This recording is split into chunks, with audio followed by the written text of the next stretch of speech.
adalah apakah kita sebagai DPR mau membiarkan adanya pungutan-pungutan dari masyarakat yang tidak punya dasar hukum. Nah, menurut saya bagusnya kalau bisa ditampilkan sebentar, kita bisa hitung komponennya biar kita sama-sama terbuka apa sih masalahnya. Kalau bisa ditampilkan, bisa. Instruksi Pak. Ya Pak. Instruksi Nah, Pak. kenapa? Kita mau ngasih bukti-bukti Pak. Ya, sebentar. Nah, coba. Ya, permintaan Pak Dian dulu kita sampai. Coba silakan Pak Dian. Ya, Silakan. kan begini.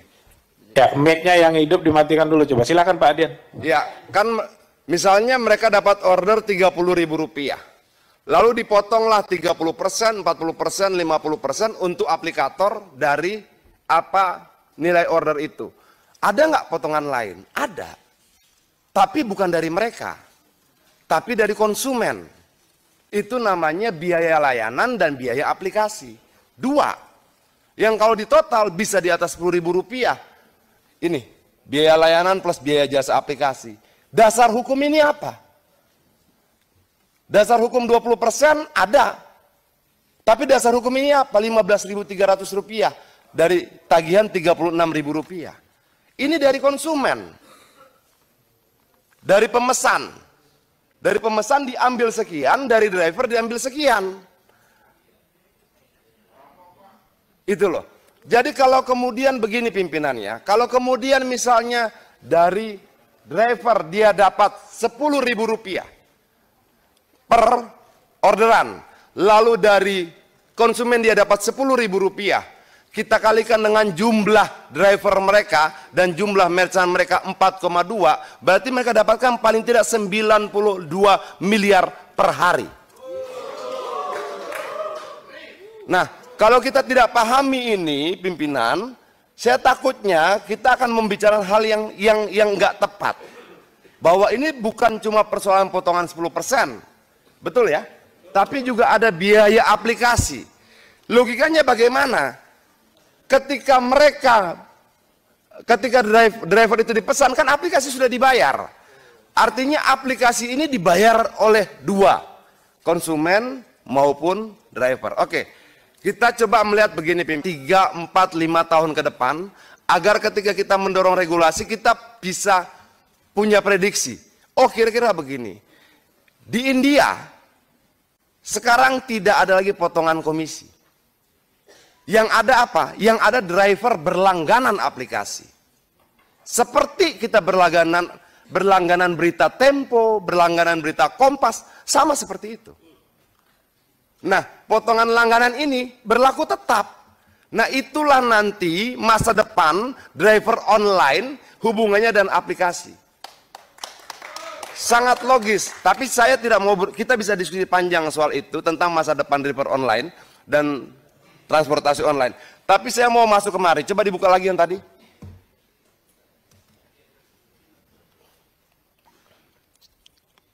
Ya. Nah, yang biaya ini semua ada nih. Biaya layanan, biaya jasa dan aplikasi. Ini langsung ini. Ini langsung ke aplikator. 12.000, 10.000. Sangat, dan lebih menyakitkan, biaya ini tidak punya dasar hukum sama sekali. Kita bisa perdebatkan tentang 15%, 5%. Ada KP-nya. Seburuk-buruknya KP dia dasar hukum. Ini nggak ada.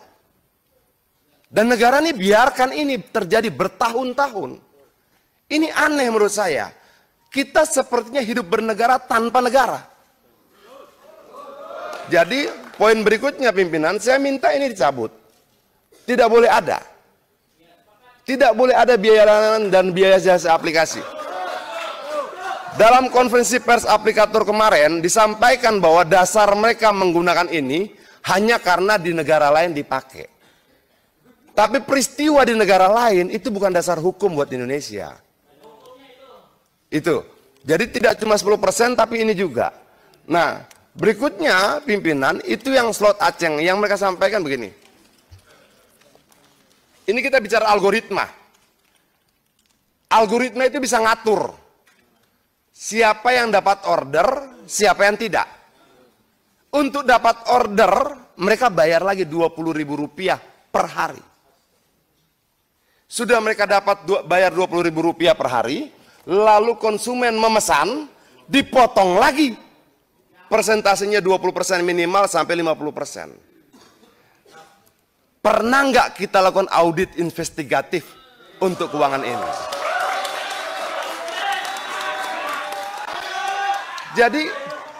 Jadi yang mereka sampaikan tadi paket aceng, slot, segala macam itu, mereka tuh bayar.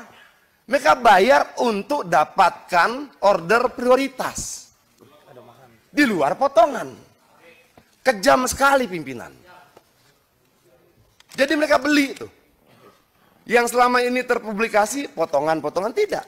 Ada biaya layanan, biaya jasa aplikasi, dan ada beli order. Jadi kalau kemudian jadi begini, ketika teman-teman ini nggak beli order, nggak bayar Rp20.000, mereka nggak dapat order, mereka nggak dapat pesanan. Nah, maksud saya ini juga harus jadi pembahasan kita agar pemahaman kita terhadap problem-problem driver online ini utuh. Jangan kemudian kita melihat cuma persoalan persentase, tidak juga. Tapi bagaimana mereka memungut sesuatu dari rakyat dalam jumlah Bungdian, cocok. Teman-teman yang lain sebenarnya bagusnya memang kita itulah nanti hukum ini nggak ada. Siapa yang dapat order, siapa yang tidak. Untuk dapat order mereka bayar lagi Rp20.000 per hari. Sudah mereka dapat bayar Rp20.000 per hari, lalu konsumen memesan, dipotong lagi. Persentasenya 20% minimal sampai 50%. Pernah nggak kita lakukan audit investigatif untuk keuangan ini?